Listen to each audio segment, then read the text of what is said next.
welcome back to my YouTube channel. I hope you all are safe and are doing well. Well, in this video, I'm going to talk about some of the ways in which you can ace a design interview by presenting the design case studies even better. I'm going to share some of the tips and tricks which can help you stand out from the crowd and finally get your dream design job. So, what are you waiting for? Let's get started. Now, presenting a design assignment may be a very important part of your design interview process, right? We may have attempted the design assignment fairly well, but have we done a good job in presenting this particular assignment to the stakeholders? Understand the objective behind the interviewers asking you to present your design assignment. They want to see how well you communicate your design decisions, how thorough you are with the problem statement, and how much you talk on behalf of the users, on behalf of solving a business problem, so on and so forth. Now let's break down the presentation into 4 parts. The first one about the understanding of the problem statement. When you are presenting your design assignment, make sure that you state the problem statement clearly and also call out all the assumptions that you have made while solving these problems, all the limitations and restrictions under which you have operated. We all know that the design assignments are of a specific deadline. You have to submit the assignment within 2 to 3 working days or maybe even a week. So what all was possible to solve that problem statement in that particular time? After you've explained the problem statement well, now let's move on to the second part, that is about the research. In this part, you have to explain about all the research that you have done, whether it is primary or secondary, how many users were you able to talk to, were you able to look into some of the data which was available outline. This is a good opportunity to highlight all of that in the form of a summary.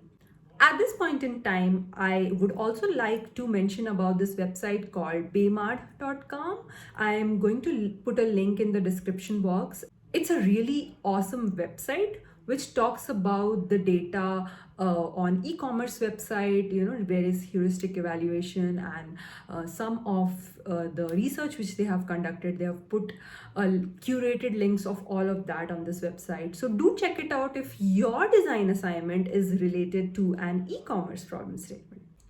Remember that you do not have to make a text heavy presentation about all the research that you have done. You wouldn't even have time to do so much of research. You just have to highlight key research points which you have found out during this phase.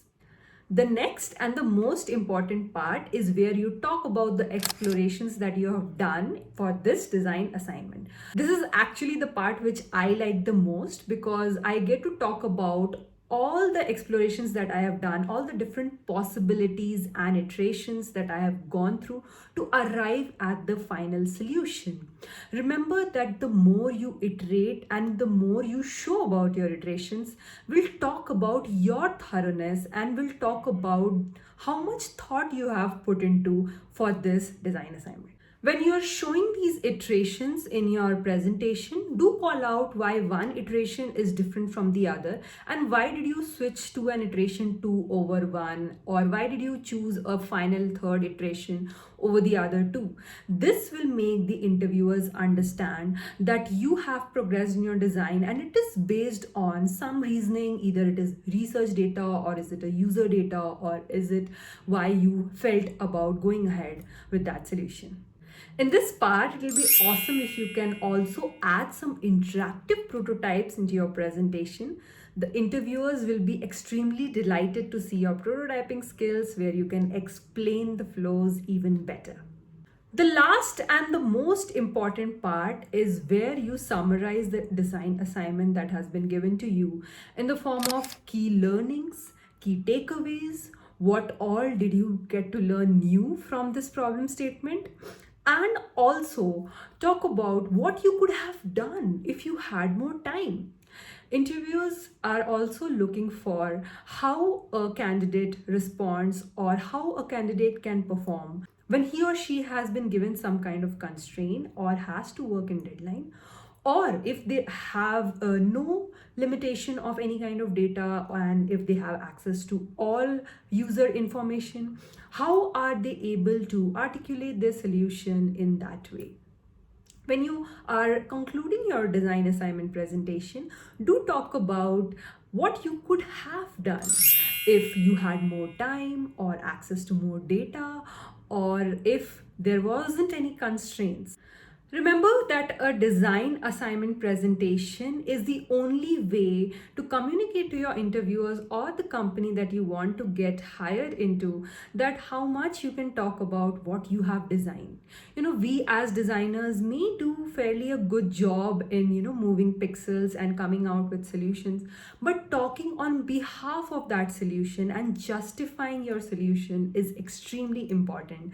And that is why you need to ace this design interview presentation. That's it. That's all I had in mind for this particular video. And I am actually going to link a Figma file where I'm going to summarize all these points so that you can use that as a base for your design presentation and talk freely about your design assignment and ace that job interview. If you like this video, do give it a thumbs up and share it with someone whom you think can get benefited out of it. And don't forget to hit the subscribe button, and it will really motivate me to make even more videos on design. So till then, thank you.